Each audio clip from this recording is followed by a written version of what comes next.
సూరారంలో గల Saint Jacob high school యాజమాన్యం విద్యార్థుల పట్ల చాలా పక్షపాతంగా వ్యవహరిస్తోంది. 5వ తరగతి చదువుతున్న విద్యార్థి ఫీజు మొత్తం చెల్లించలేదని తల్లిదండ్రులు బ్రతిమాలినా కూడా యాజమాన్యం పట్టించుకోలేదు. ఇలా విద్యార్థుల పట్ల కఠినంగా వ్యవహరిస్తున్న స్కూల్ యాజమాన్యం పట్ల అధికారులు చర్యలు తీసుకోవాలని తల్లిదండ్రులు కోరుతున్నారు. ఈ విషయమై స్థానిక రిపోర్టర్ సదర్ ప్రిన్సిపాల్కి ఫోన్ సంభాషణ ఒకసారి విందాం. రిపోర్టర్ మాట్లాడుతున్నా. నా పేరు రంజిత్ గౌడ్. నేను కుబ్దుల్లాపూర్లో ఉంటా. ఈ దీపక్ వాళ్ళ పిల్లల్ని మీరు ఎగ్జామ్ రాయనట్లేదు చాలా మందిని, ఎందుకని?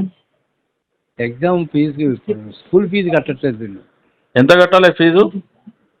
లాస్ట్లో ఉంది 10,000, 12,000, 10,000 పిల్లలు ఎగ్జామ్ రానియారా సార్ మీరు?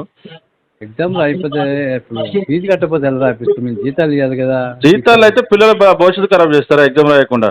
ఎందుకు ఖరాబ్ చేస్తాం? వాళ్ళు రమ్మని చెప్పి కట్టండి, నేను మళ్ళీ పెడతానని చెప్పాను. అట్లా అవుతుందండి. ఏదైనా స్కూల్లో ఉంటే బిఫోర్ పిల్లలతో ఏంది పేరెంట్స్తో చూసుకోవాలి తప్పించి. మీరు ఇది కరెక్టేనా? మేము ఏం చేయగలుగుతాం చెప్పండి. ఇంకా చెప్పండి. నేను ఎంఈఓతో మాట్లాడినప్పుడే కలెక్టర్ గారితో రేపు మాట్లాడతా. ఇది కరెక్టే నా పిల్లల్ని అట్లా చేయడము? ఇప్పుడు మాకు వేరే మార్గం ఏముంది చెప్పండి. వేరే మార్గం కాదండి. 10,000 రూపాయల కోసం పిల్లలు ఎగ్జామ్ రాయకుండా జీవితంతో ఆడుకో కరెక్టేనా? అంటే ఇప్పుడు రేపు పొద్దున్న 10th క్లాస్ అయినా అంతే, డిగ్రీ అయినా అంతే, ఇంటర్ అయినా ఇంట్లో కదా మీరు. మీ మెంటాలిటీ అలాగే ఉంటుంది అనమాట. మేము 10th క్లాస్ ఎగ్జామ్స్ అయిపోయినాయి. 1 to 9th క్లాసే ఇప్పుడు జరిగేది. అదేనండి. ఏ క్లాస్ అయినా స్టడీ. ఇప్పుడు పిల్లలకు అవమానంగా చేస్తే రేపు పొద్దున పిల్లగాడు ఇంకేం చేసుకోవచ్చు, ఏమో జరగవచ్చు. కట్టచ్చు కదా. 10,000 కడతారండి. 10,000 ఇప్పటికి ఏమైనా ఎగొడతారా? 10,000 రూపీస్ మీకు ఎగొట్టిపోతారా స్కూల్లో పిల్లలు ఉన్నప్పుడు? ఎప్పుడు ఇది కరెక్ట్ కాదు ప్రిన్సిపాల్ గారు, ఇది కరెక్ట్ కాదు. అనవసరంగా దీనికి మీరు న్యూస్ పెడతా, నేను 100% ఇష్యూ చేస్తాం నేను. మీరు కరెక్ట్ కాదు అది. ఎందుకంటే వేరే మార్గం లేదు. వేరే మార్గం కాదండి. పిల్లల దగ్గర మీరు అలా చేయకూడదు. పేపర్ గుంజుకోవడం తప్పు. ఇప్పుడు నువ్వు అన్నావు, ఇప్పుడు రేపు పెడతా అంటున్నావు అంటే నీ చేతిలో నీ ఇష్టం. నేను ఎగ్జామ్ ఎప్పుడు పెడుతున్నావు అప్పుడు రెడీయా? అంటే గవర్నమెంట్తో సంబంధం లేదన్నమాట మీకు. డబ్బులు పెడతాం వాళ్ళకి. అది కాదండి. ఏంటంటే సార్, గవర్నమెంట్తో సంబంధం లేదు. మీకు డబ్బులు ఇస్తే రాయిస్తారు, డబ్బులు ఇవ్వకపోతే లేదు.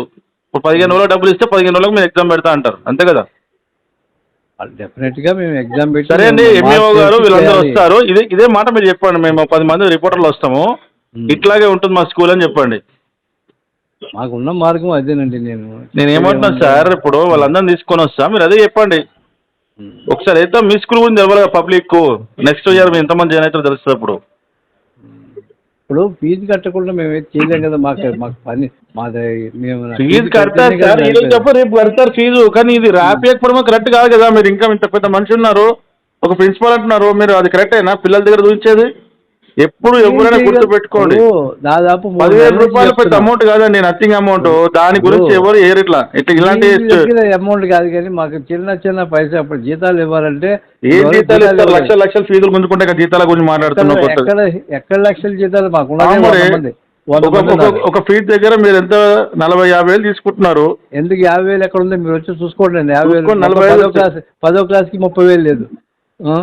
10వ క్లాస్కి 30,000 లేదు. మాది చిన్నది సంస్థ, చిన్నది, నడుస్తుంది 100 మందితో. దాని మీద మీరు ఇట్లా బాధ పెడితే మీరు ఇష్టం. మీరు చూడండి, అన్ని చేస్తే మీకు కూడా అర్థమవుతుంది మేము ఎలా నడుపుతాం, ఎలా సాగుతుంది అనేది. సరే ఆయన ఫీజు కడతారు కానీ మీ పిల్లలకైతే మీరు చెప్పకండి. రేపు ఎల్లుండి డబ్బులు ఇచ్చి కడతారు, మీ పిల్లల దగ్గర అయితే కదకండి.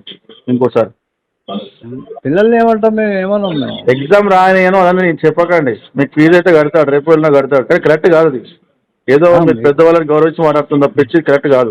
ఇప్పుడు ఆయనకి దాదాపు దీపక్కి 3 నెలల నుంచి చెప్తున్నాను, బాబు సార్ ఇప్పుడు కాకపోతే నెక్స్ట్ ఇయర్ కడతారు కథనా 10,000 రూపాయలు. ఆయన నెక్స్ట్ ఇయర్ కూడా ఉంచడు. ఈ సంవత్సరమే తీసి బయట దాంట్లో వేస్తానని ఆయనే చెప్తారు. మీలాంటి ఇప్పుడు ప్రిన్సిపాల్ ఉన్నప్పుడు అలాగే చెప్తారు.